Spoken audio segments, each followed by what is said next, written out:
J'y ai aimé aussi. Et je sais au fond que le Maroc est toujours une surprise, un mystère. Comme pour tant d'autres voyageurs avant moi, le Maroc se dérobe à mes yeux. Il se cache derrière des images, celles des paysages majestueux.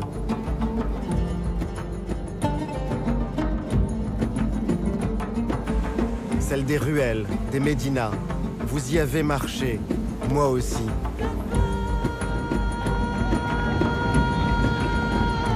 Le Maroc se montre comme un royaume de tradition.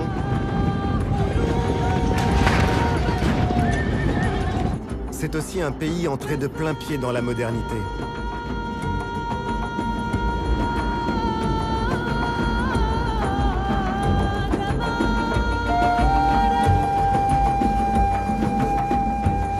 Certains, les yeux perdus à l'horizon, le voient comme un pays de marins, battus par les vents.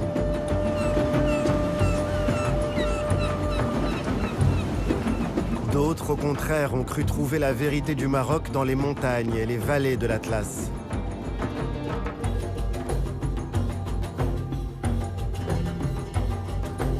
Pour les anciens géographes, le Maroc est le pays du soleil couchant, à l'extrémité du monde arabe. Les cartes le placent tout au bord de l'Europe. Et c'est aussi une porte ouverte sur les profondeurs du continent africain. Et si ce pays était à la croisée de tous ces chemins? Où bat le cœur invisible du Maroc? Voici l'histoire de cette quête. Voici l'histoire d'un voyage avec Yann Arthus Bertrand. Avec lui, avec moi, partez à la découverte du Maroc. Le Maroc, vu du ciel.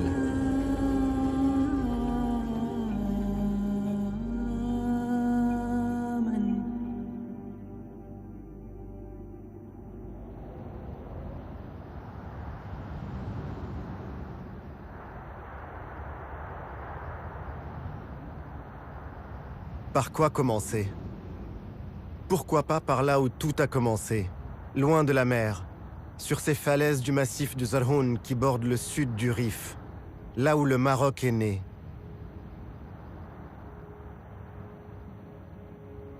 Dans cette petite ville qu'on dirait comme accrochée à des pitons rocheux, tout témoigne des origines de l'État marocain.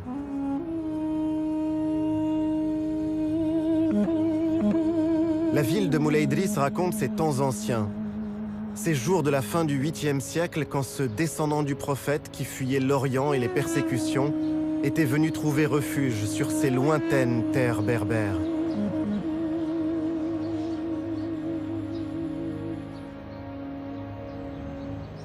Aujourd'hui encore, Moulay Idriss est un lieu de pèlerinage.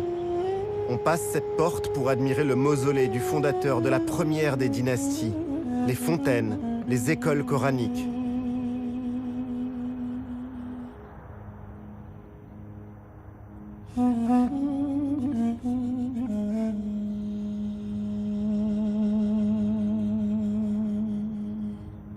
Certains y vont, la foi chevillée au corps, pour chercher la baraka et les faveurs d'un saint descendant du prophète.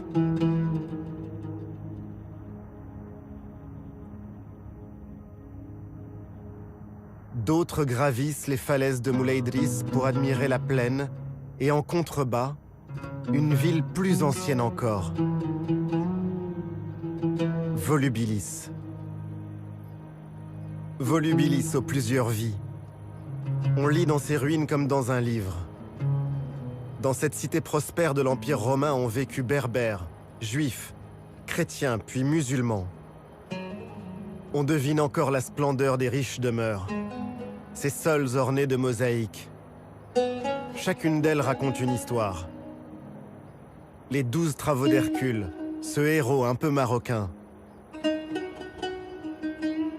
Hercule, demi-dieu de la mythologie qui vint ici, sur ces terres pour vaincre le géant Atlas, et qui sépara pour toujours l'Afrique de l'Europe.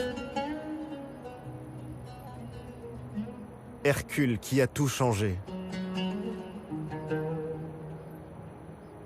À Volubilis, on surprend aussi la déesse Diane, qui prend son bain au milieu des nymphes.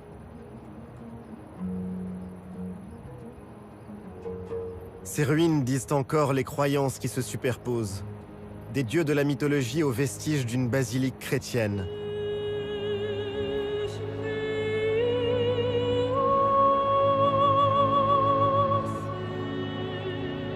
Autant de traces de ce lien profond entre les racines du Maroc et les cultures, les civilisations de la Méditerranée.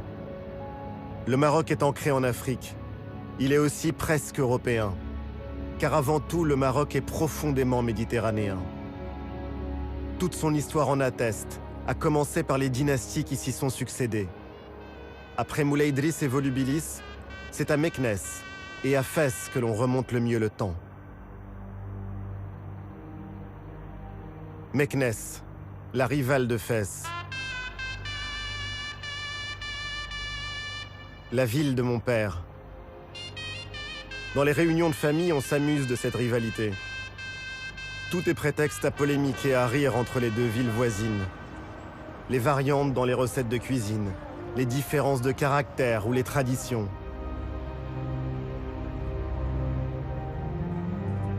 Méknès, cité impériale. L'ancienne capitale d'un royaume qui s'étendait de la Méditerranée aux rives du fleuve Sénégal.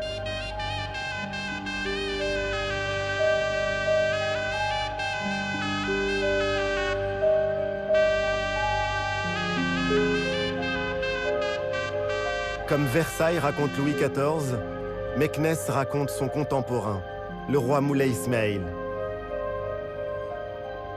Il y a une forme de nostalgie à se promener dans Méknès, à imaginer la vie d'antan dans les palais, le faste de la cour, les bassins et les canaux qui alimentaient les jardins, les bains et les hammams.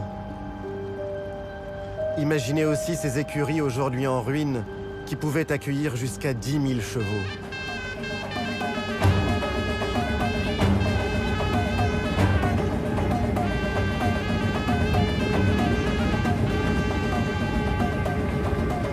Ce fut comme une apparition. J'ai vu une charge de cavalerie filant vers un ennemi imaginaire. Une fantasia. Les groupes de cavaliers portent toujours les noms des anciennes ethnies. Les Zmour, les Zahir, les Rhamna.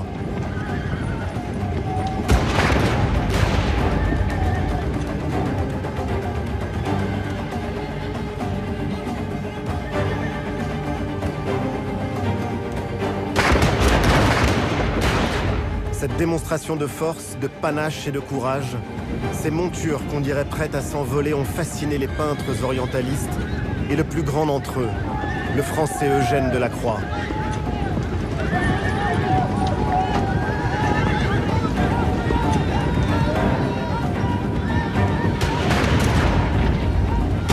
La fantasia n'est pas la guerre, mais un jeu, qu'on appelle aussi le jeu de la poudre. Et ces spectacles sont encore aujourd'hui bien plus qu'un folklore. Une manière de domestiquer la violence, de dire aussi la fierté d'une appartenance.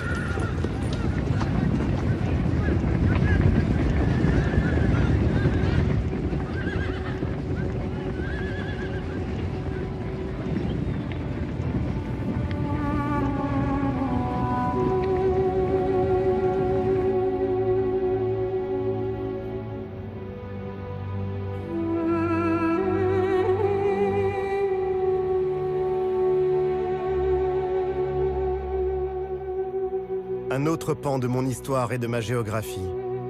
Une autre cité impériale. Fès, la ville de ma mère.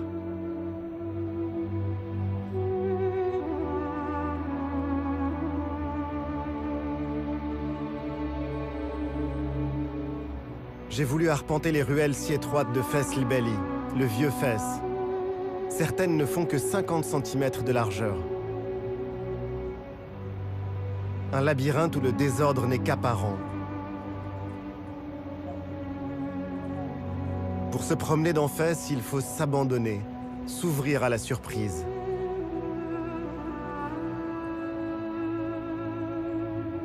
Et au cœur de la ville, la mosquée Qarawiyyin, qui abrite l'une des premières universités au monde. Sous ses toits verts émeraude se loge un chef-d'œuvre d'architecture et d'ornement. 20 000 fidèles peuvent s'y réunir. La Qarawiyyin, l'un des principaux centres intellectuels et spirituels de l'islam.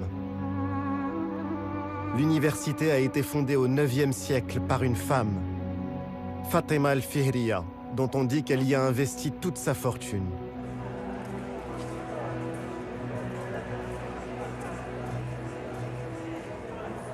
La Médina est un écosystème fragile. Pour la protéger, Fès est classé patrimoine universel de l'UNESCO.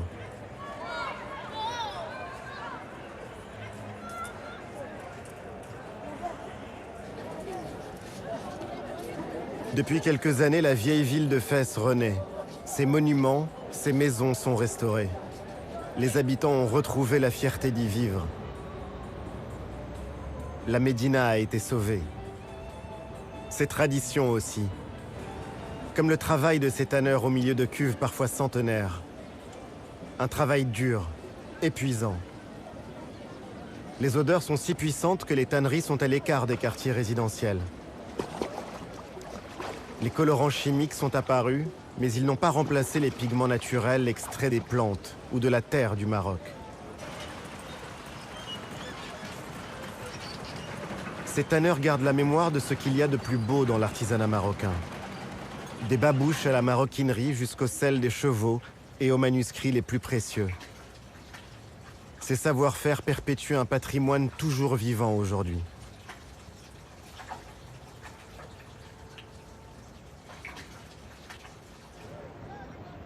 Fès est le modèle de la ville au Maroc. À tel point que pour désigner Fès, il suffisait à ses habitants de dire El Medina, la ville. Ville qui est comme un microcosme de l'identité du pays.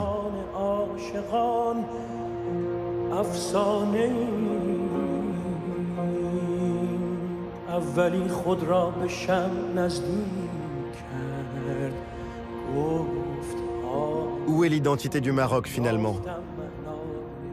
Sans doute aussi dans cette terre que l'on cultive. Elle se voit dans ces champs de céréales qui sont l'un des trésors de la Méditerranée que le Maroc a reçu en héritage.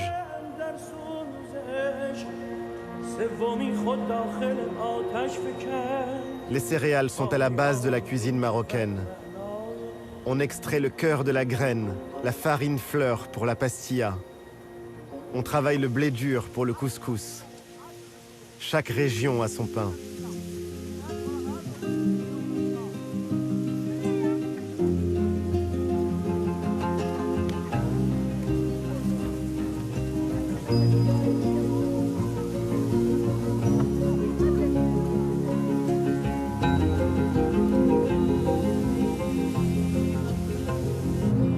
L'orge, bien sûr le blé. Le blé dur et le blé tendre sont des denrées fondamentales, indispensables pour la sécurité alimentaire, et malheureusement si sensibles aux variations climatiques. Bon an, mal an, on continue d'en importer pour couvrir les besoins des Marocains.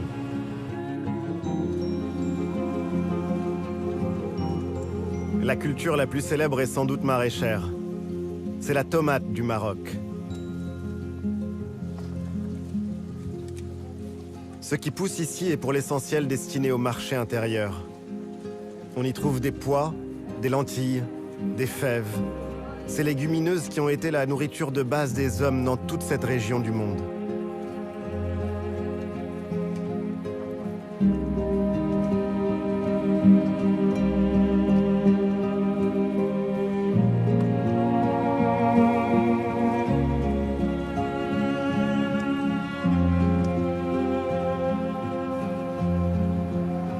Indispensable aussi le sucre, et donc les betteraves pour le produire.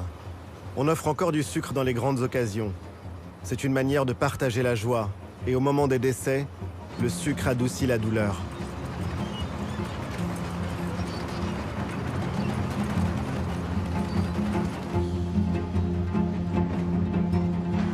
Un dicton annonce que l'eau a bouilli mais que le sucre est introuvable.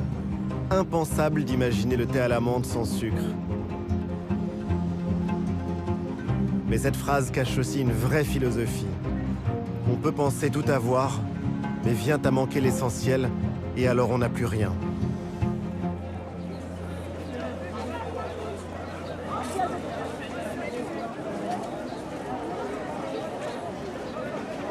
À la campagne, le rendez-vous incontournable, c'est le souk, le marché hebdomadaire.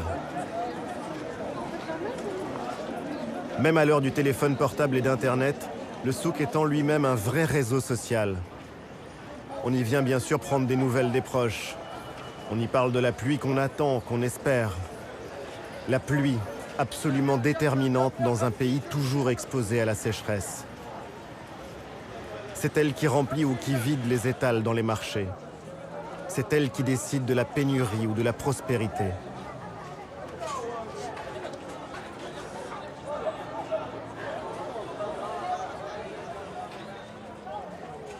Les années où il ne pleut pas assez, c'est le troupeau qui constitue la trésorerie et qui sert d'épargne. C'est sans doute pour ça qu'on dit que le fleh marocain est d'abord un berger.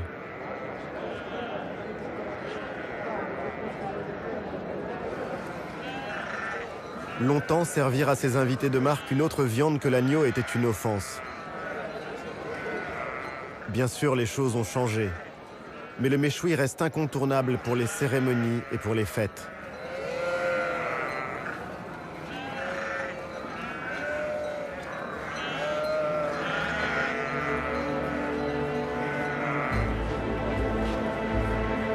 Les choses changent, mais près de la moitié de la population vit toujours de l'agriculture. Et il faut nourrir 35 millions de Marocains. Je laisse le monde rural à sa vie et ses négociations. Sur la route, le Maroc se dévoile. Les plaines agricoles ne représentent qu'une petite partie du pays. Le territoire est occupé au centre par une longue chaîne de montagnes. C'est l'Atlas. Et au sud par un désert, le Sahara. Et tout le long, comme une immense muraille, l'océan Atlantique. C'est par ce chemin que se poursuit le voyage, vers les mythiques cités d'Assila, Rabat et Casablanca.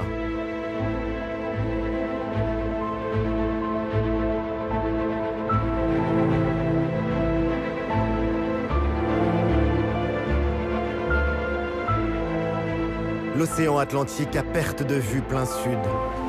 Des plages de sable fin, des lagunes, des villes occupées dès l'époque romaine, comme autant de traces laissées par les bâtisseurs marocains, espagnols, portugais, français.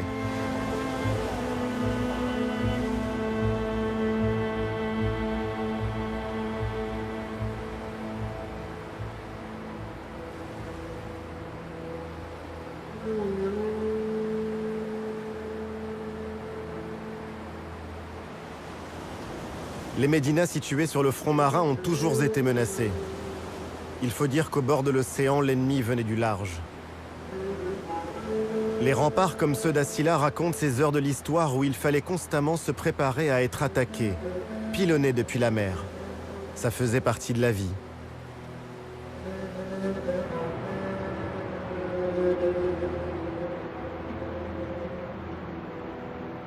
Assila est devenue la ville des peintres, qui chaque année, au moment de son festival, prennent les murs de la Médina pour toile et la transforment en œuvre d'art éphémère.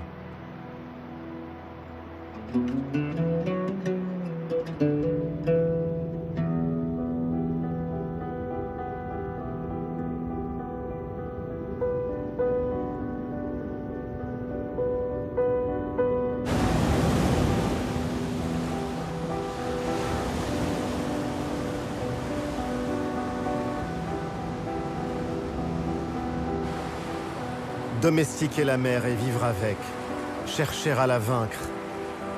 Les Marocains ont longtemps appelé l'Atlantique l'océan ténébreux. 3000 kilomètres de façade sur l'océan et au Maroc la vie, la poésie, la tradition, la sagesse populaire et même la sainteté ont souvent un rapport à la mer.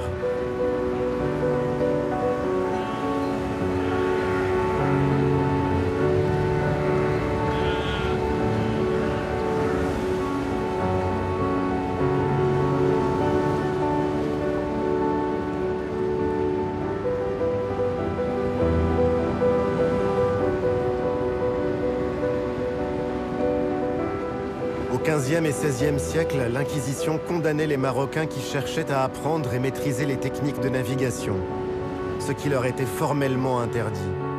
Ce savoir était réservé aux seuls chrétiens. Aujourd'hui, ce savoir-faire se transmet de génération en génération. Le travail du bois, l'architecture des coques sur lesquelles on peindra des dessins, des inscriptions pour protéger le navire du mauvais œil et du mauvais sort.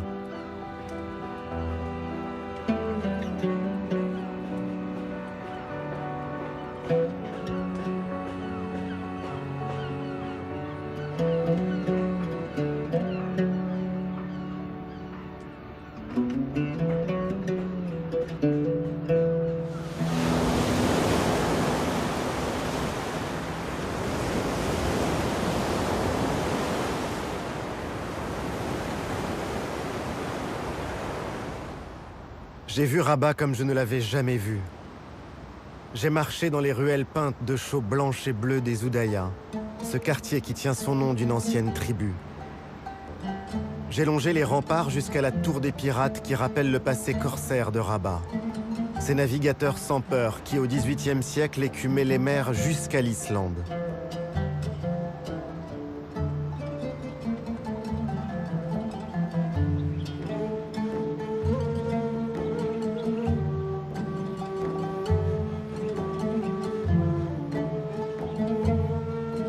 J'ai trouvé refuge dans le jardin andalou, comme si le temps y était suspendu.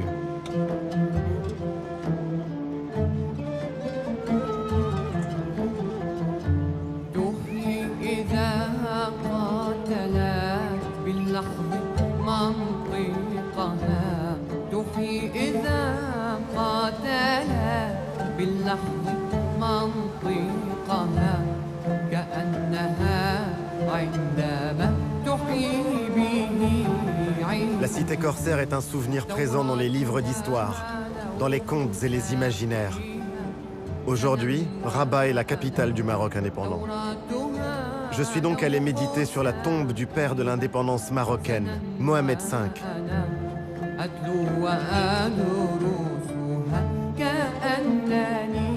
Ce mausolée de marbre blanc qui les abrite, lui et ses fils, surplombe le fleuve Bourgreg. J'ai admiré la tour Hassan.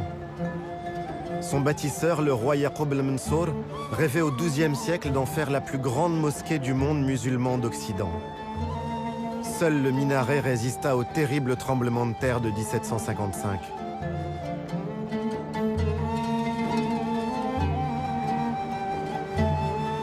La grande histoire.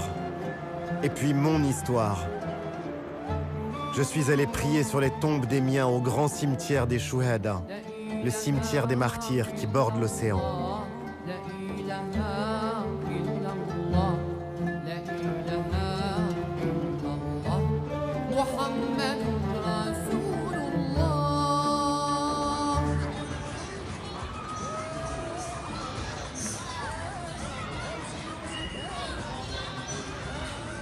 La ville de mon enfance a bien changé.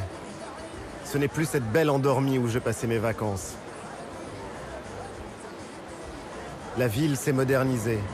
Le tramway la parcourt et la relie à sa sœur jumelle, Salé. Plus loin, le pont Mohamed VI, le pont à haubans le plus long d'Afrique.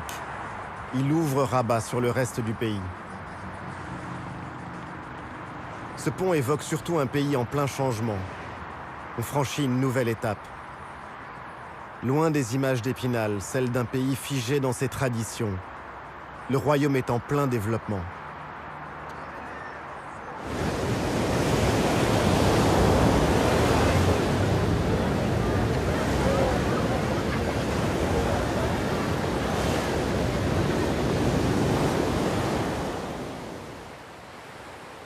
Sur la route de Casablanca, la plage de Bouzneqa.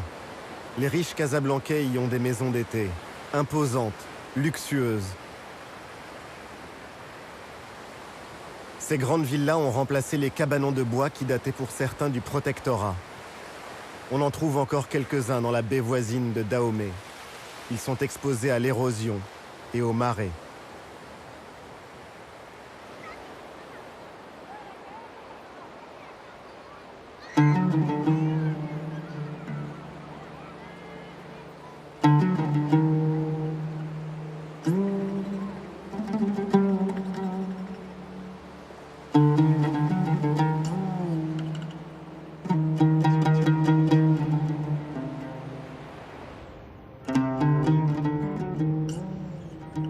Maroc est un immense chantier à ciel ouvert. Habitation, infrastructures, grands projets. Le sable est l'ingrédient principal du béton. Alors il faut du sable.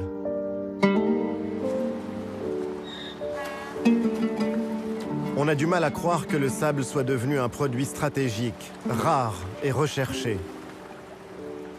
Le travail est dur pour ces hommes qui doivent ramasser ce sable gorgé d'eau, et donc très lourd. Et je me pose la question, ça donne du travail, mais à quel prix?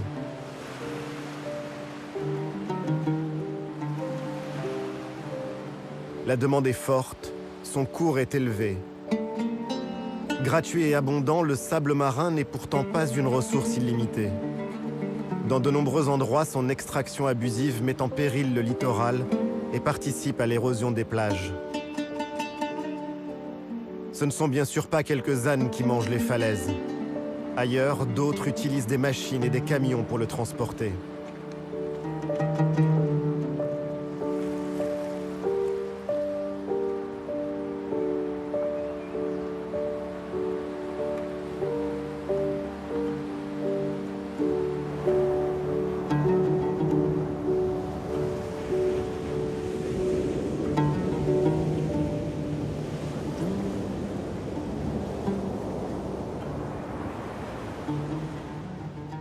Et puis j'ai vu la vie moderne. À Casablanca, une ville qui est le laboratoire du Maroc à venir. Les nouveaux modes de vie, les nouveaux métiers, les nouvelles relations sociales, tout ça s'invente ici, dans cette métropole qui n'arrête pas de changer.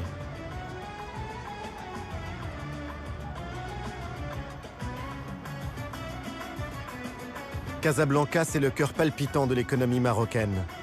Avec 4 millions d'habitants, c'est aussi la ville la plus peuplée du Maghreb.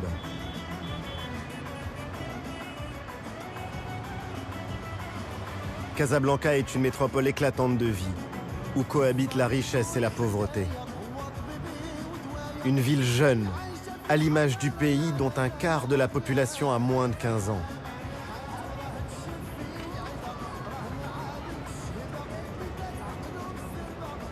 Cachée derrière ses remparts, la ville ancienne côtoie la ville coloniale.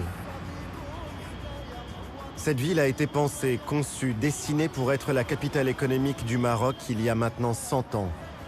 Elle est aujourd'hui à l'étroit dans ses murs. Cette cité résolument tournée vers l'avenir a encore un peu de mémoire. Ses monuments Art Nouveau ou Art déco, comme l'église du Sacré-Cœur, convertie en salle d'exposition.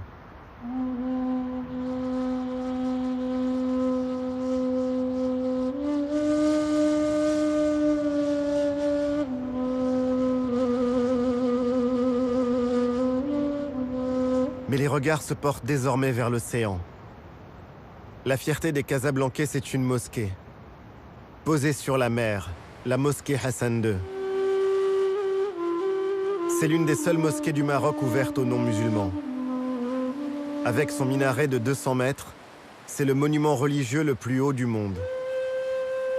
Une esplanade dédiée à la piété dans une ville vouée à l'argent.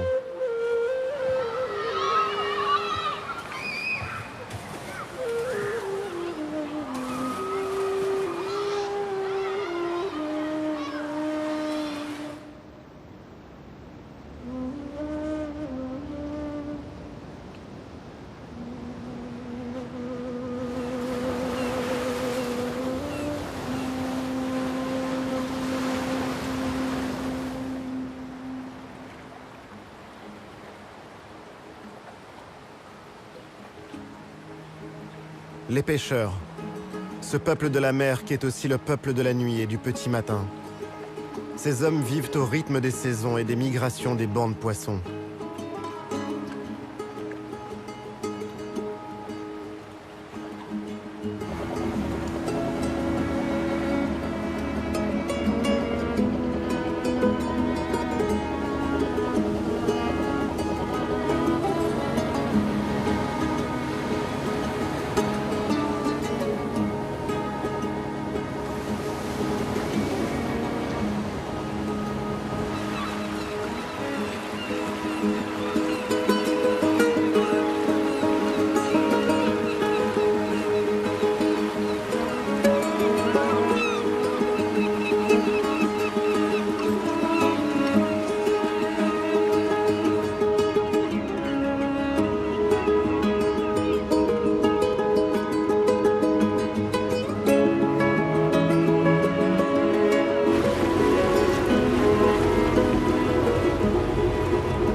Maroc est le premier producteur de poissons d'Afrique.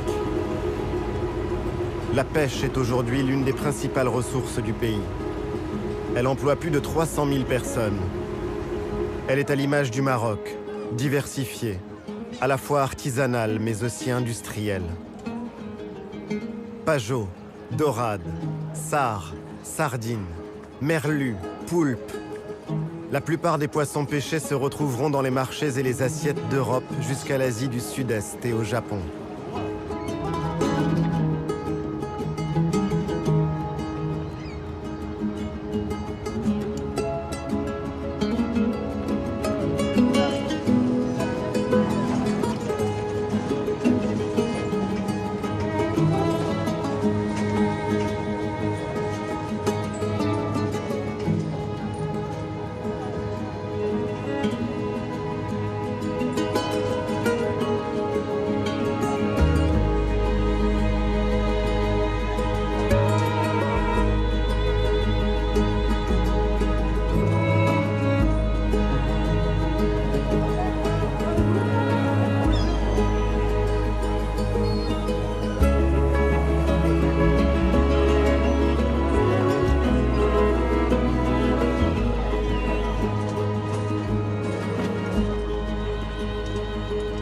Depuis quelques années, on commence à lutter contre la surexploitation, à respecter les cycles biologiques, améliorer les conditions de travail et de vie sur les chalutiers. Mais la concurrence est rude. Le monde entier vient pêcher au large du Maroc.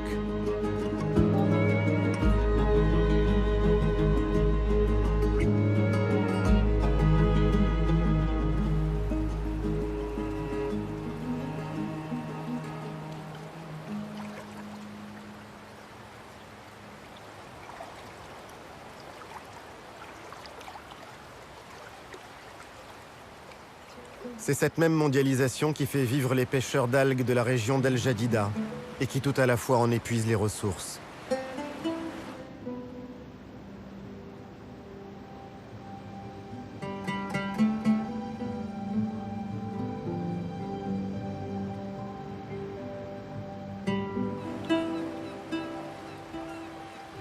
Combien de temps encore verrons-nous ces scènes ? Les algues rouges ne sont pas une richesse dont on peut profiter sans limite.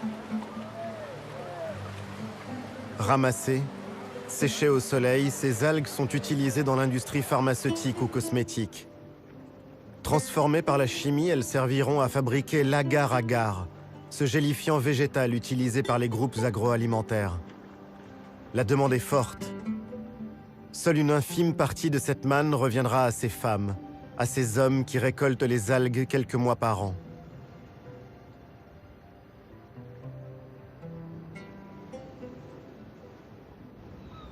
Et puis faisant cap toujours au sud, j'ai senti les vents alizés et j'ai retrouvé l'un des joyaux de l'Atlantique, Essaouira.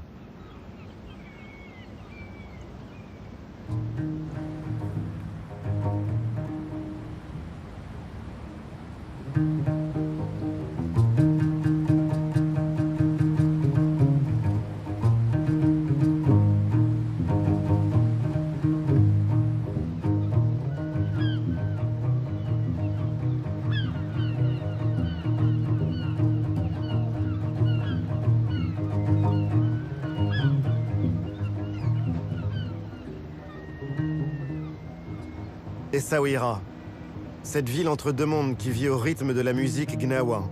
Cette fusion enivrante et unique des cultures, des sons, des rythmes des deux rives du Sahara.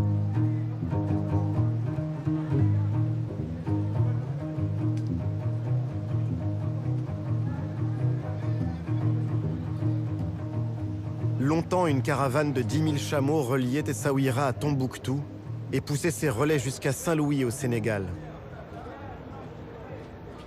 J'ai déambulé dans le Mellah, ce quartier qui garde encore le souvenir de la culture juive, si importante au Maroc.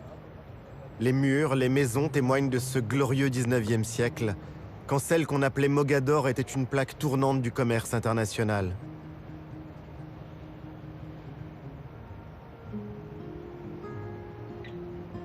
L'or, les tissus, les plumes d'autruche pour les parures des grandes dames d'Europe, les esclaves aussi. Les hommes comme les marchandises passaient par ces rues et peut-être même par ces portes pour se retrouver aux États-Unis, en Italie, à Amsterdam ou encore à Londres. À l'époque, les Juifs étaient les protégés du sultan et les marchands du monde entier y étaient représentés.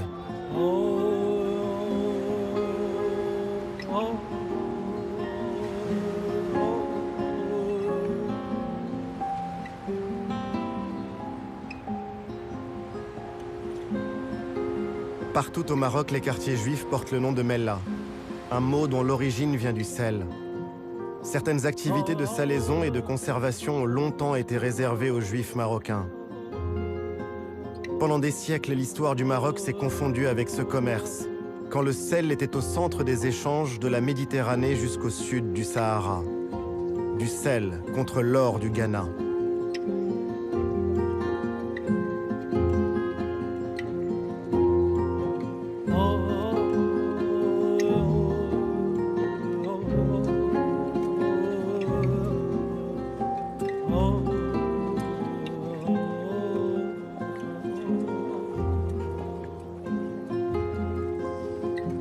J'ai voulu voir le rude travail des sauniers, ces hommes qui travaillent pieds nus pour ne pas abîmer les digues des marais.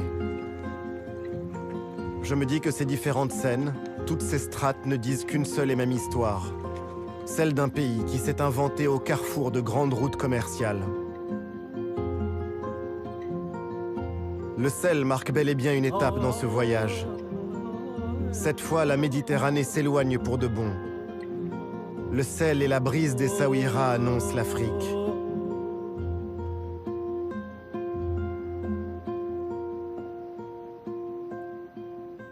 D'ailleurs, en 2000 km de côte, le paysage a profondément changé. On sent frémir le vent du sud.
J'ai laissé Essaouira pour aller encore plus loin vers le sud, au-delà d'Agadir, vers les côtes et les plages sauvages de la région de Sidi Ifni.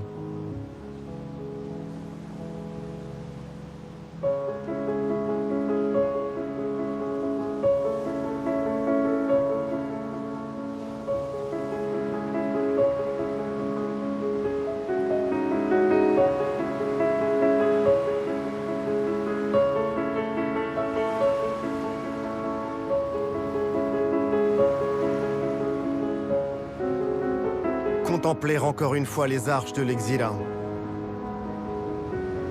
L'arche que l'on voit n'existe déjà plus, emportée par l'érosion. Le monument naturel s'est écroulé.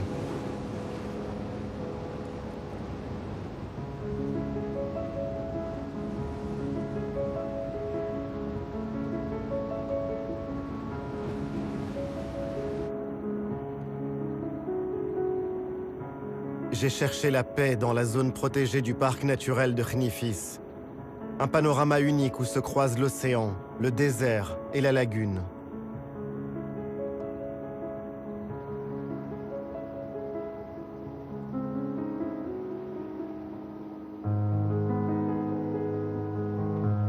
Des milliers d'hectares sauvages et un refuge pour la faune. C'est la voie de passage des oiseaux migrateurs qui longent le rivage atlantique. Cette route les mène jusqu'en Afrique du Sud. Ce littoral fut aussi un repère pour les hommes. Khnifis était une étape sur la route de l'aéropostale. Mermoz, Saint-Exupéry suivaient la côte pour ne pas se perdre.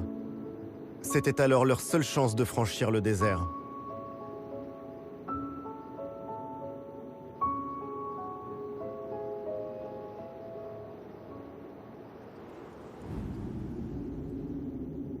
En continuant mon chemin vers l'Aïoun, j'ai de nouveau mis mes pas dans ceux de l'histoire.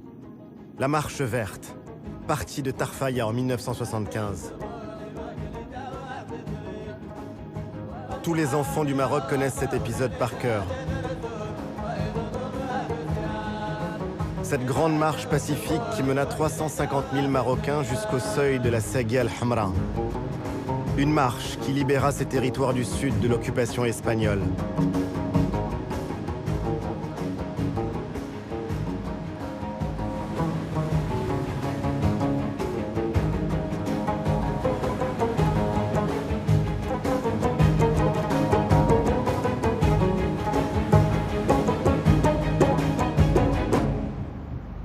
L'Aïoun a connu ces dernières décennies un développement fulgurant.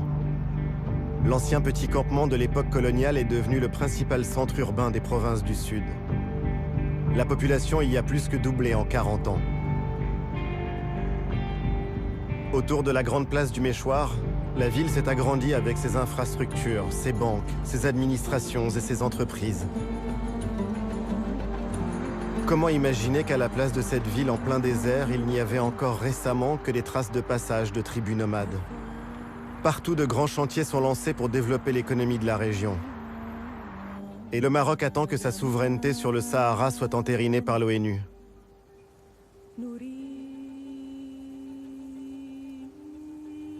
Parmi les bouleversements les plus spectaculaires survenus depuis une dizaine d'années, les paysages ont changé, transformés par l'agriculture. Des serres de tomates dessinent une nouvelle géométrie des terres agricoles des régions d'Agadir ou de Dakhla. Avec les agrumes, les oranges et les clémentines, ce sont les moteurs de l'agriculture moderne au Maroc. On les vendra une fois l'automne ou l'hiver venu en Europe, au Canada ou en Russie. Cette agriculture aux techniques ultramodernes fait surgir des tomates en plein cœur du désert. Cultiver ces terres désertiques est exigeant. La plupart des exploitations de cette région sont des cultures hors sol. Le soleil est là toute l'année, mais l'eau douce est beaucoup plus rare. Alors on dessale l'eau de mer et on pompe dans une nappe profonde jusqu'à 600 mètres sous terre. C'est une eau fossile qui plonge au plus profond de l'histoire géologique du Sahara. Une eau qui ne se renouvelle pas.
À 500 km au sud de l'Aïoun, j'ai voulu voir la baie de Dakhla.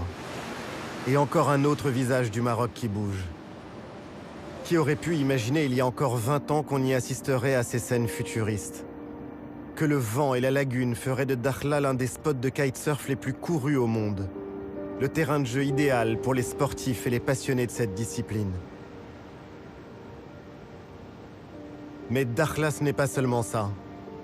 L'écrivain Leila Slimani évoque ce lieu unique comme la baie de tous les possibles. La fusion du désert et de l'eau, quand la terre pénètre l'océan. Leila Slimani qui nous dit qu'aimer Dakhla, c'est d'abord et avant tout avoir le souci de la sauvegarder.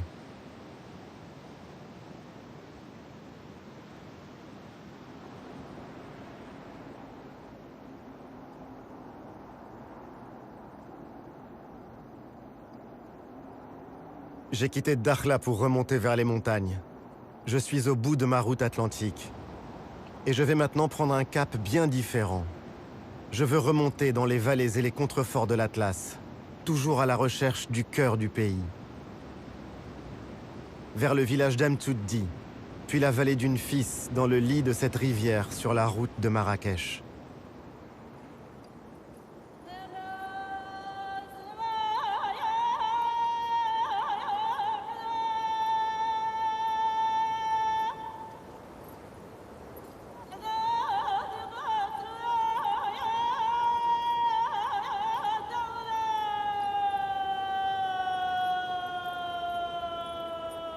Amtuddi est niché au pied des falaises abruptes de l'anti-Atlas.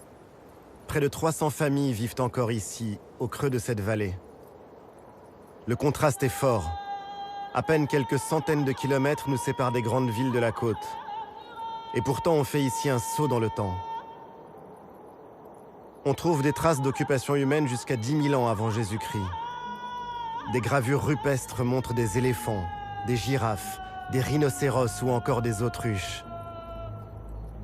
Mais cette région est aussi celle de l'Agadir, ces greniers collectifs bâtis par les habitants.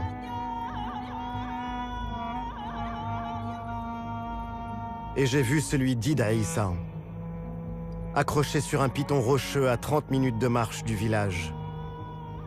Un grenier qui date du XIIe siècle et où l'on cachait les réserves, les grains, les noix, les olives et tout ce qui était précieux pour les protéger des razzias. Ces attaques, ces pillages qui pouvaient survenir à tout moment et qui existaient encore au début du XXe siècle.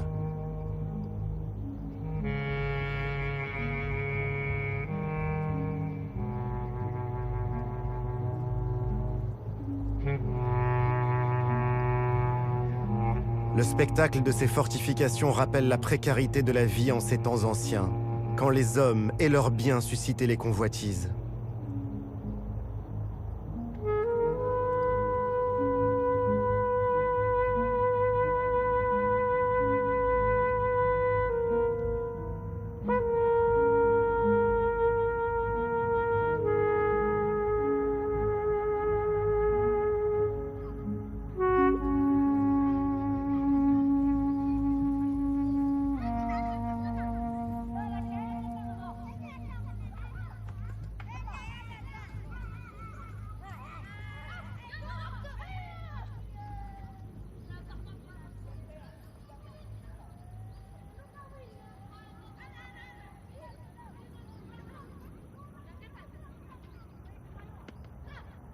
En remontant vers Marrakech, j'ai suivi le lit d'une Fis.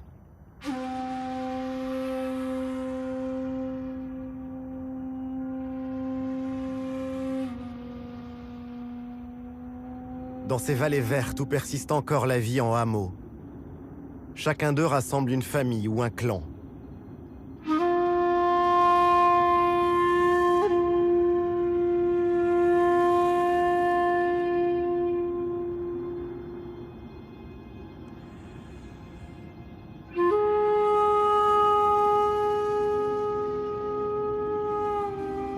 Rien ici n'est fait au hasard, comme dans ce village de Tsougl-Kher. Le choix du site et des matériaux de construction, l'orientation des façades et des ruelles pour laisser le moins de prise possible au vent, à la pluie et aux intempéries.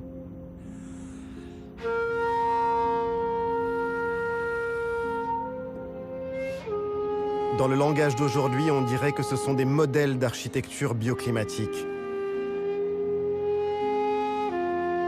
Tout ici est défi pour les hommes. Il faut du génie et un travail harassant pour vaincre les pentes des montagnes, organiser la vie en commun. La survie de l'individu est impossible en dehors du groupe.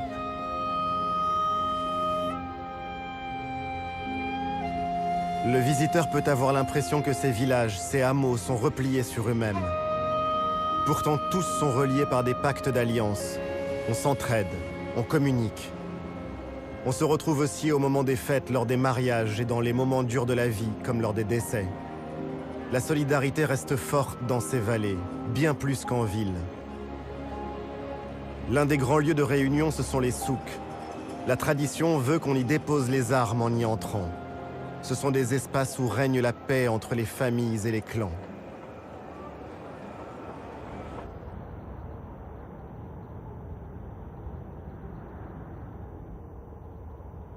Toute cette vie dans les vallées et les montagnes n'existerait pas sans eau.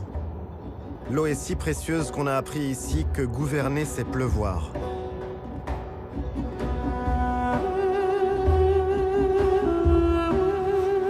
C'est au roi Hassan II que le Maroc doit ses barrages. Un choix stratégique engagé il y a 40 ans, à une époque où l'on ne se souciait pas autant de la gestion des ressources en eau.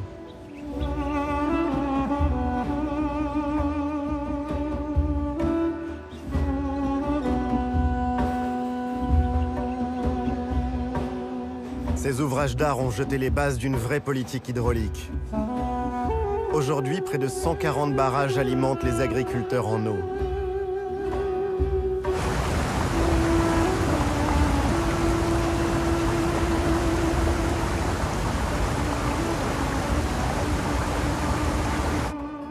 De ce souci de l'eau est né un art, un savoir-faire qui a donné naissance à de remarquables bassins. Certains sont vieux de plus de 700 ans.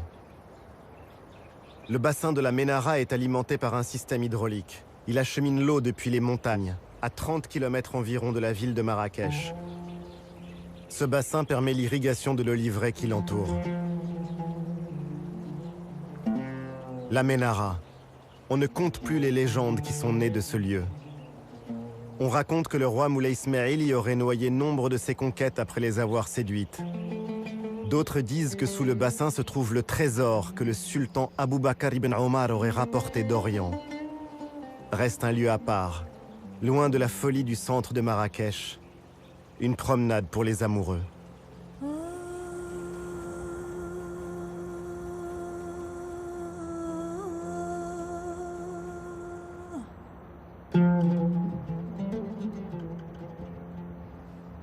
Marrakech a été fondée au XIe siècle par une femme, Zine ibn Fzawiya,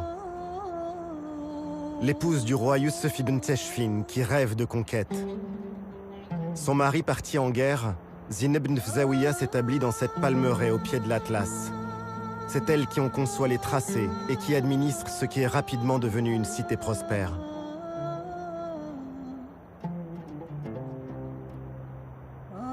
Derrière ces remparts robustes, Marrakech, la ville impériale, est devenue l'une des capitales du tourisme mondial. Mais même au cœur des lieux les plus visités, l'âme de la ville est restée vivante.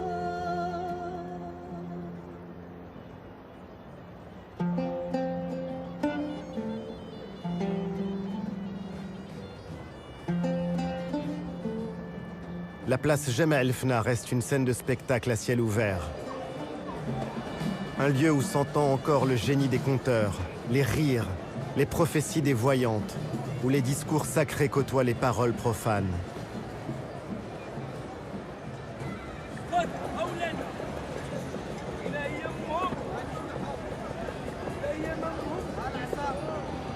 Jemaa El Fna garde le souvenir de ce temps où le réel et l'imaginaire se confondaient. L'UNESCO l'a classé patrimoine oral de l'humanité.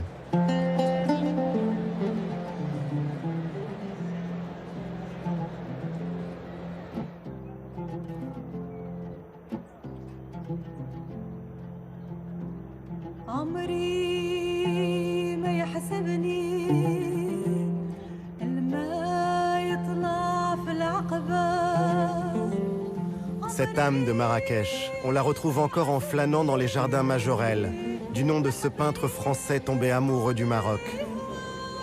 Passionné de botanique, il a créé un jardin qui est une œuvre d'art vivante en plein cœur de la ville. Il a aussi créé le bleu qui porte depuis son nom. Ce bleu outre-mer en écho au ciel de Marrakech.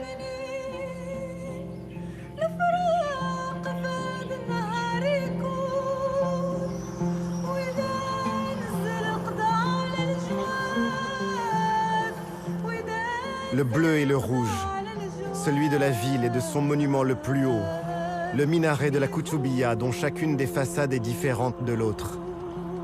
Il veille sur Marrakech depuis le XIIe siècle.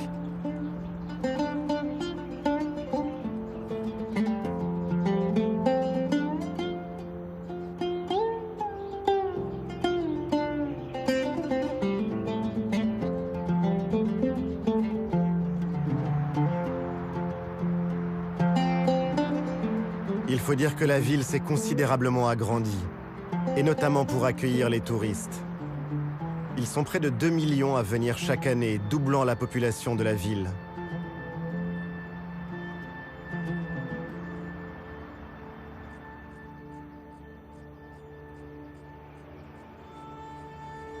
Beaucoup font le voyage et viennent à Marrakech pour jouer au golf. C'est une chance pour l'économie en même temps qu'un pari écologique délicat, car cette ville aux portes du désert est mise au défi de l'eau.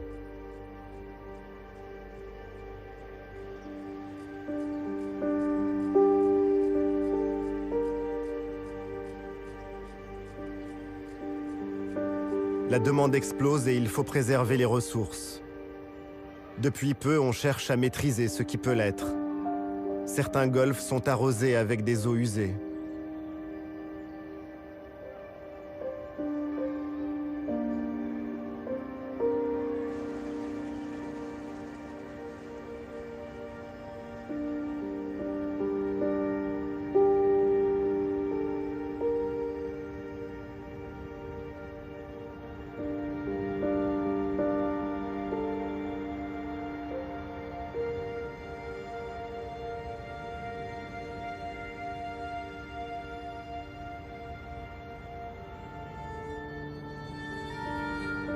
De Marrakech à Tellouet et vers Ouarzazate, on franchit les vallées et les cols du Haut Atlas. Une montagne jeune, un massif long de 800 km et de 100 km de large par endroits.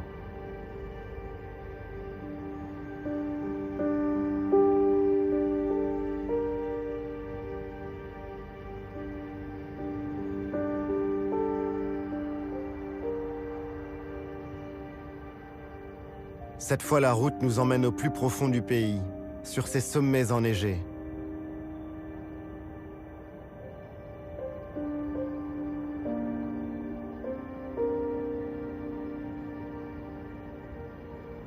L'Atlas est une muraille, une clé de voûte, un château d'eau et pour d'autres plus poètes, c'est le cœur invisible du Maroc. Et tout en haut, le Toubkal, le point culminant de toute l'Afrique du Nord.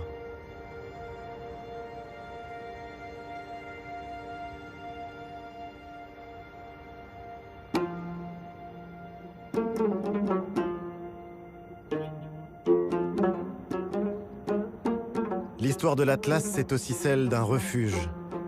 Dans cette région, l'hospitalité a toujours été reine. On est ici dans l'un des creusets de la culture et de l'identité berbère. Aujourd'hui, les langues et les traditions de ces terres sont reconnues et enseignées.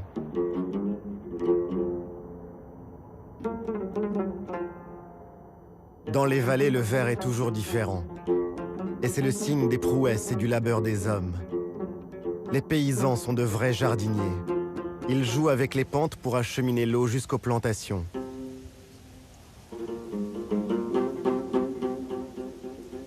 Depuis l'âge de bronze, on cultive la rose en Méditerranée.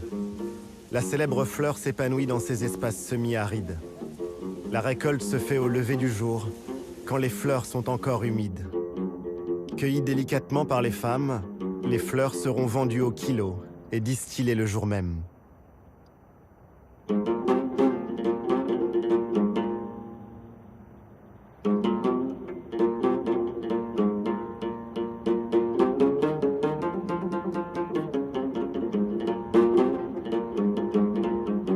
Certains villages construits en pisé sont abandonnés.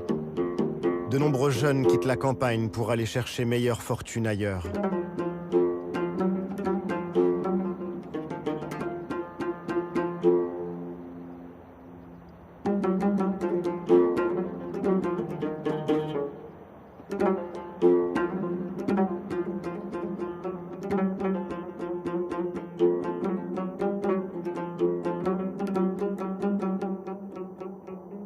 Sur la route de Ouarzazate, une fois franchi le col du Tizi Tishka, Tellouet. Pendant des siècles, ce fut le passage obligé du commerce entre Marrakech et le sud de l'Afrique. Le fief du Glaoui, l'ancien pacha de Marrakech. Thamil Glaoui, passé au service des Français, et qui paya cher sa trahison. Si le roi Mohamed V lui a pardonné, la Casbah est laissée à l'abandon depuis l'indépendance.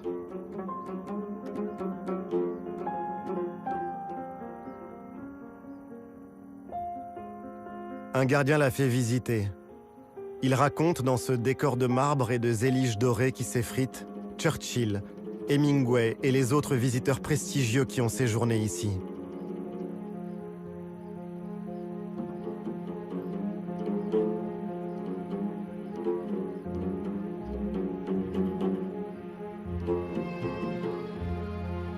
S'y promener, c'est réfléchir sur le pouvoir.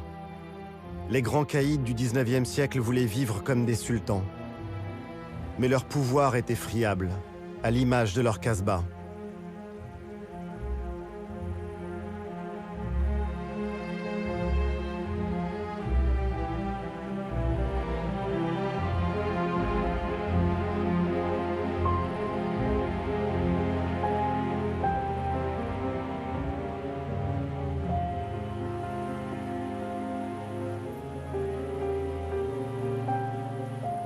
À Telwet, la cigogne blanche veille sur les hommes. Elle n'est pas chassée. La croyance populaire la considère comme un porte-bonheur et un oiseau sacré. La légende y voit un religieux avec sa djellaba blanche et son burnous noir. Aux enfants, on raconte que Dieu a transformé cet homme en cigogne parce qu'il avait mangé pendant le mois sacré de Ramadan.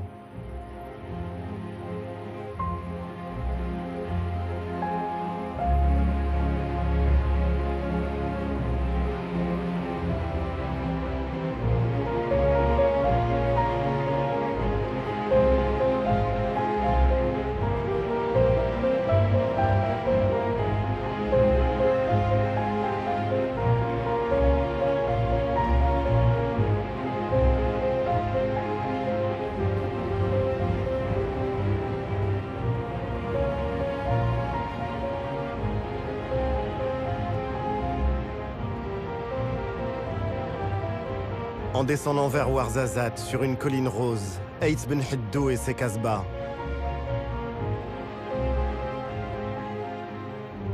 Certaines sont en ruine, les autres ont été restaurées pour les besoins du cinéma, ou depuis que le site a été classé patrimoine mondial par l'UNESCO.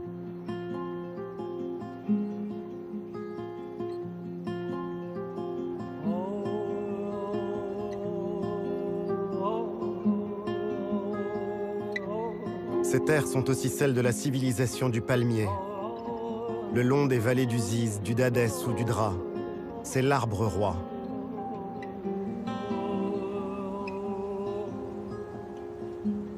Chacun d'entre eux peut produire 30 à 100 kilos de dattes selon les années. Mais l'arbre est menacé. 2/3 des palmiers dattiers ont été décimés par la maladie du bayoud.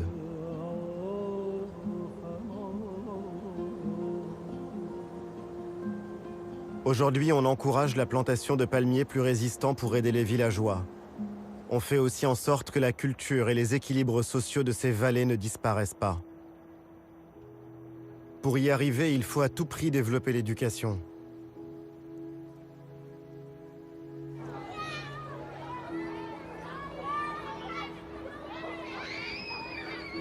Et dans un pays où 40% de la population vit dans les campagnes, cela veut dire fournir l'accès à la scolarité même dans les régions les plus enclavées.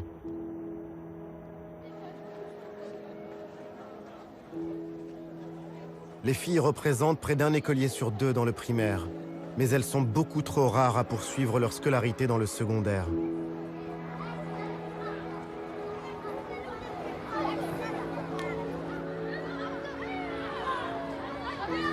C'est à l'école, c'est dans la loi, dans les têtes aussi évidemment que se jouera l'émancipation des femmes marocaines.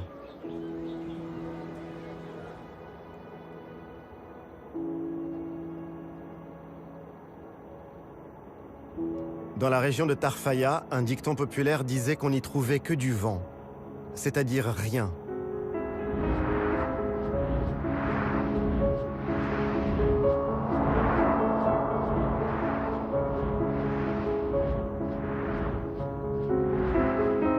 Aujourd'hui, ce rien est une richesse. C'est lui qui fait tourner les éoliennes dans tout le pays.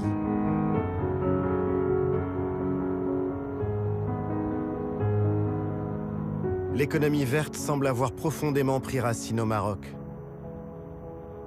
Au cœur des zones désertiques, comme au nord, autour de Tanger, les éoliennes se sont multipliées. comme autant de palmeraies futuristes. D'autres verront le jour dans les prochaines années.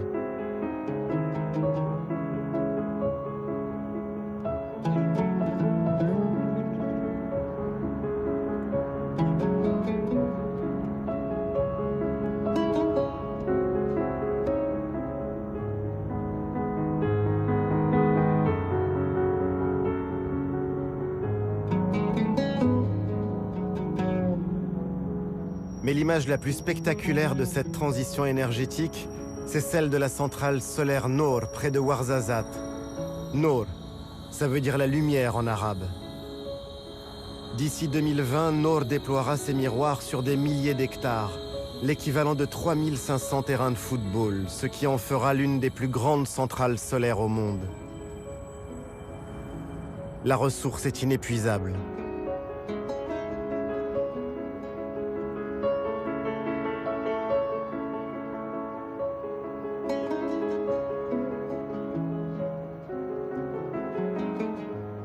Se tourner vers le soleil, transformer sa lumière en électricité. C'est ce qui permettra au Maroc de sortir de sa dépendance au pétrole d'ici 2030. Plus de la moitié de l'énergie produite dans le pays sera verte.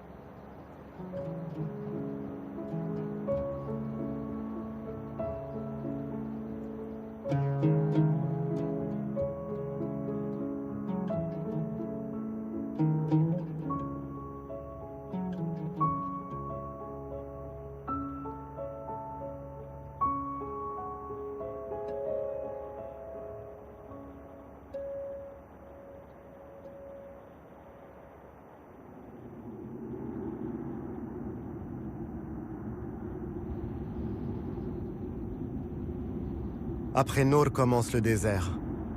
L'immensité du Sahara est là, aux portes du Maroc, avec les dunes de Merzouga. Certaines culminent à 250 mètres.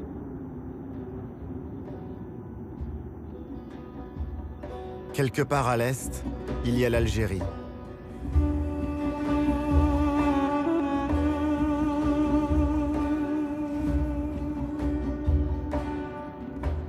Sans le savoir, les voyageurs mettent leurs pas sur les routes invisibles qu'empruntaient les anciens caravaniers. Ces hommes étaient marchands. Ils étaient aussi souvent érudits. Et dans leur sillage, on trouvait médecins, juristes et lettrés. Tous marchaient à travers l'Afrique.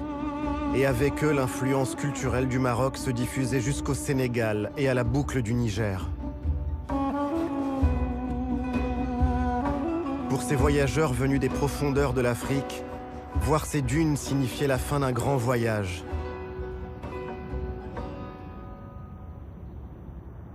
Merzouga annonçait le Maroc, un autre monde, cosmopolite, celui de la Méditerranée. Tout nous ramène finalement à cette mer Méditerranée, et plus encore à cette ville au contact de l'Afrique et de l'Europe que l'on appelle Tanger. De Rabat, Salé la Corsaire, à Fès l'arabo-andalouse ou Marrakech la déjà africaine, le Maroc est à la croisée de tant de routes. Les caravanes ont disparu, mais aujourd'hui encore, nombre de femmes et d'hommes rêvent toujours d'atteindre la Méditerranée.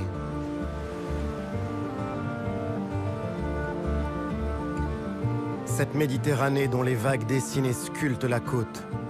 La Méditerranée, un temps délaissé qui revient à la vie.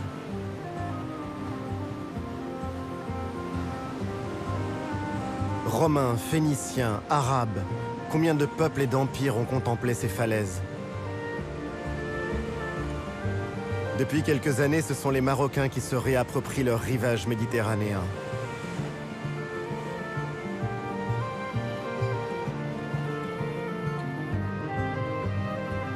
Les classes moyennes vont à la mer. Chaque été, ce sont aussi les travailleurs immigrés qui reviennent d'Europe pour les vacances avec leurs familles.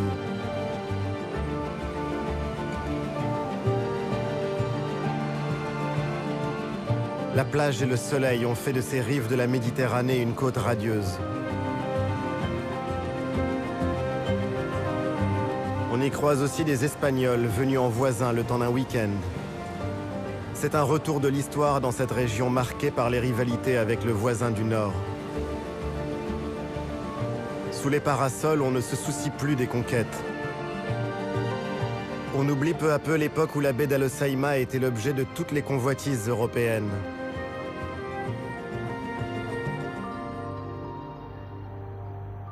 Dans l'arrière-pays, ces histoires croisées entre les deux rives ont donné naissance à une ville bleue, Chefchaouen, une cité construite par les musulmans et les juifs chassés d'Espagne au XVe siècle par la Reconquista. Tout un symbole. Chefchaouen est aujourd'hui un haut lieu du tourisme marocain. On y vient pour admirer ces camaïeux uniques au monde. Certains s'y laissent emporter par des volutes rêveuses qu'offre la terre de cette région.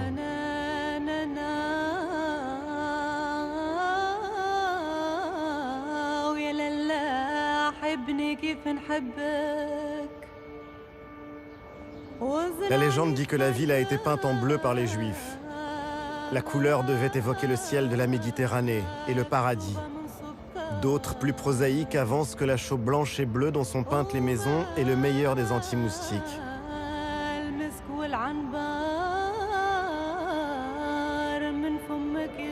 Chefchaouen est accroché sur les contreforts du Rif, cette région qui a toujours défendu sa culture et son identité.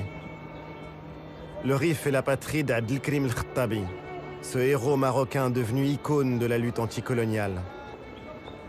Comme un autre retour de l'histoire, le Rif vit aujourd'hui largement de l'émigration de ses enfants en Europe. Et l'Europe est justement là, on la touche du doigt, à Tanger. On y charge et on y décharge pour le monde entier, et en particulier pour l'Europe, car le destin du pays se joue dans ses relations avec le nord de la Méditerranée.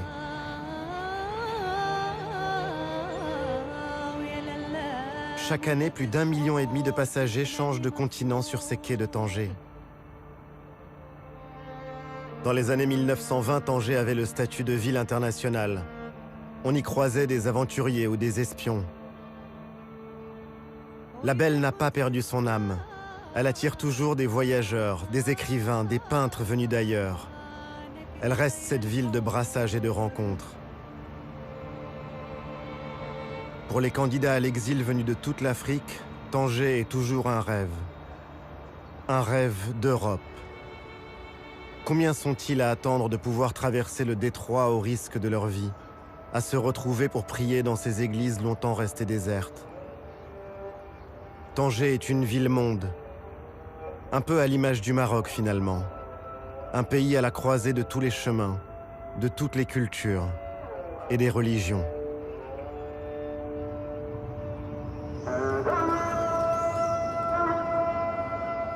Dans les djellabas de couleur de ces femmes, j'ai vu comme une évocation de la cohabitation des cultures et de la fraternité. L'islam ouvert et tolérant du Maroc.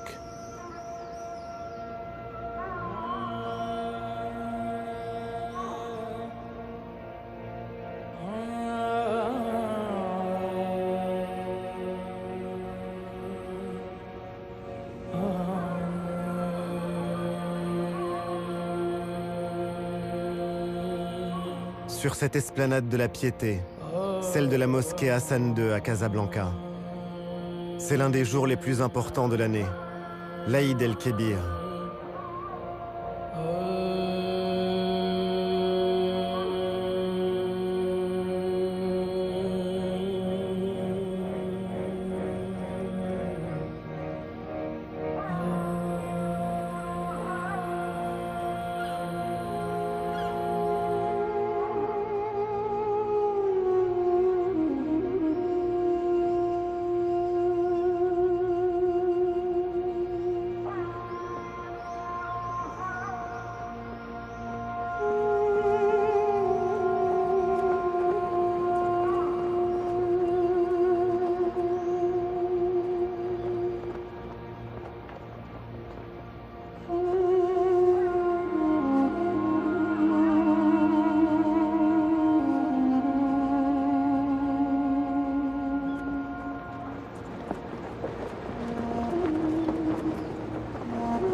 C'est la fin de ce voyage. J'ai retrouvé les miens. J'ai redécouvert mon pays. J'ai retrouvé le sens des anciennes traditions et j'ai vu se dessiner l'avenir. Ces différents Marocs que l'histoire a tissés, cousus ensemble pour ne faire plus qu'un. Être ensemble, vivre ensemble dans la diversité.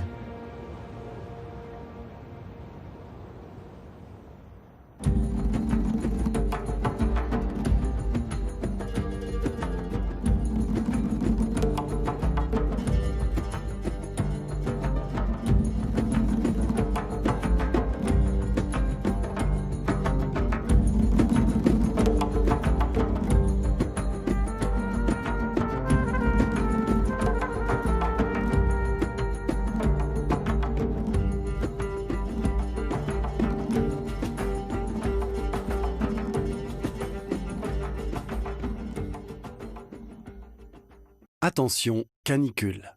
Pour éviter le coup de chaleur et la déshydratation, adoptez les bons gestes. Buvez régulièrement de l'eau. Mouillez votre corps plusieurs fois par jour tout en assurant une légère ventilation. Mangez en quantité suffisante. Fermez les volets le jour et passez du temps dans un endroit frais. Évitez les efforts physiques. Ne buvez pas d'alcool.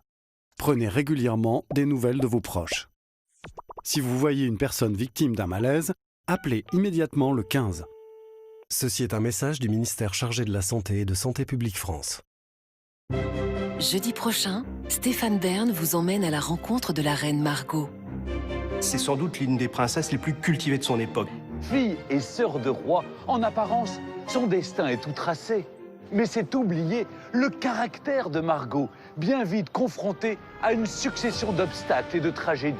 La Saint-Barthélemy marque le fer rouge, en quelque sorte, l'action des Valois dans ce pays. Chacun de ces faits et gestes a un rôle et une signification politique. Elle veut laisser une trace d'une princesse exceptionnelle. La légende noire de la reine Margot. Un secret d'histoire inédit, jeudi prochain à 20h55 sur France 2.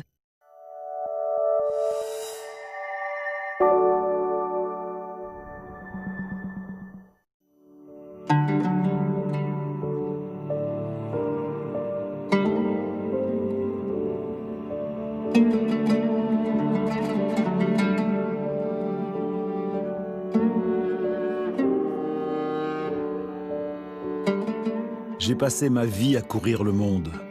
J'ai vu la Terre changer. Les hommes écrire l'histoire. Je m'appelle Yann Arthus Bertrand, je suis photographe et cinéaste. J'ai vu des centaines de pays, mais il y en a un qui me touche en particulier, l'Algérie. Alors j'ai voulu raconter Alger la blanche, la Casbah, Alger qui change. Raconter 10 000 ans d'histoire qui ont forgé ce pays magnifique.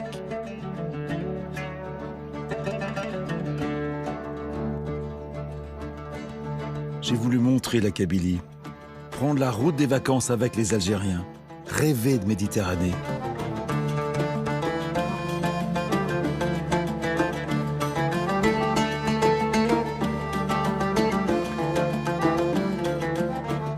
J'ai voulu raconter ces paysages somptueux, raconter la terre qu'on travaille, la douceur des plaines de la Mitidja et les courbes de l'Oranais.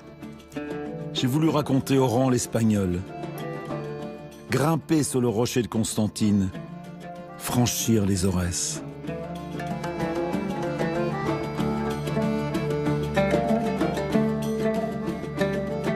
Enfin, j'ai voulu montrer l'immensité du Sahara, filmer pour la première fois un mirage. Voir la cité de Gardaïa, ce miracle.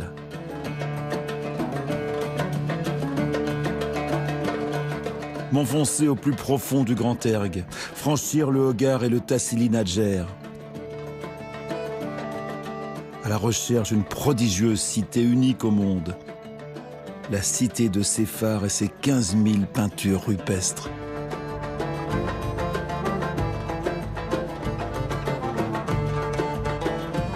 Voici l'histoire de ce film généreux, réalisé avec mon ami Yazid Tizi. Yazid est un peu algérien. Il est un peu français aussi. Son cœur balance entre deux pays. Voici l'histoire de notre voyage en Algérie.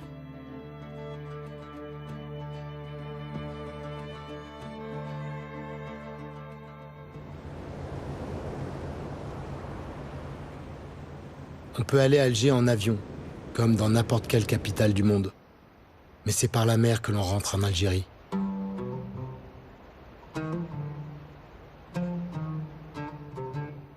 Alger, ou El Jazaïr, ça veut dire les îles en arabe, du nom des 4 îlots qui bordent la baie. Une fois encore, je reviens à Alger-la-Blanche. Je fais le voyage comme tant d'autres qui vivent entre la France et l'Algérie.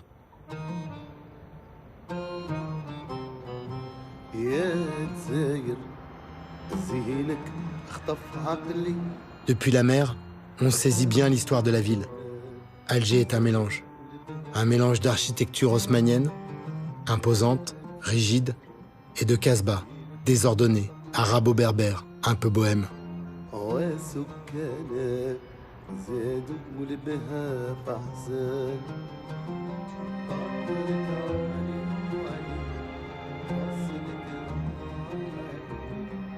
Les deux villes anciennes se disputent la vue sur la baie d'Alger. Alger est une ville qu'on escalade. Alors il faut du souffle pour arpenter son histoire.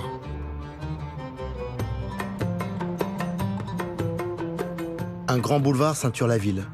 Les voûtes étagées ont été réalisées sous Napoléon III. L'empereur était contre la colonie française en Algérie, mais il a perdu la guerre de 70, et ce fut donc la colonie. La Grande Poste à Alger, c'est comme la Tour Eiffel à Paris. Un repère, un phare. Sans la Poste, on est perdu. C'est un lien entre la diaspora et le pays. On transfère l'argent. 4 milliards d'euros rentrent en Algérie chaque année par les bureaux de poste.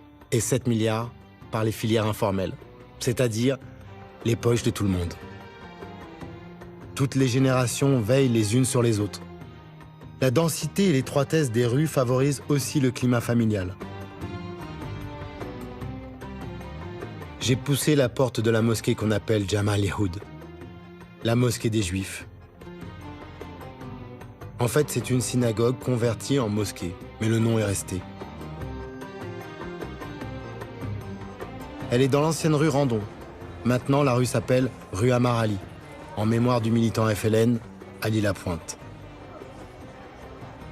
Et j'ai pris aussi la rue commerçante Larbi Ben Mehdi, du nom d'un des responsables du FLN durant la guerre d'Algérie. Mort en 57, suicidé par le renseignement français.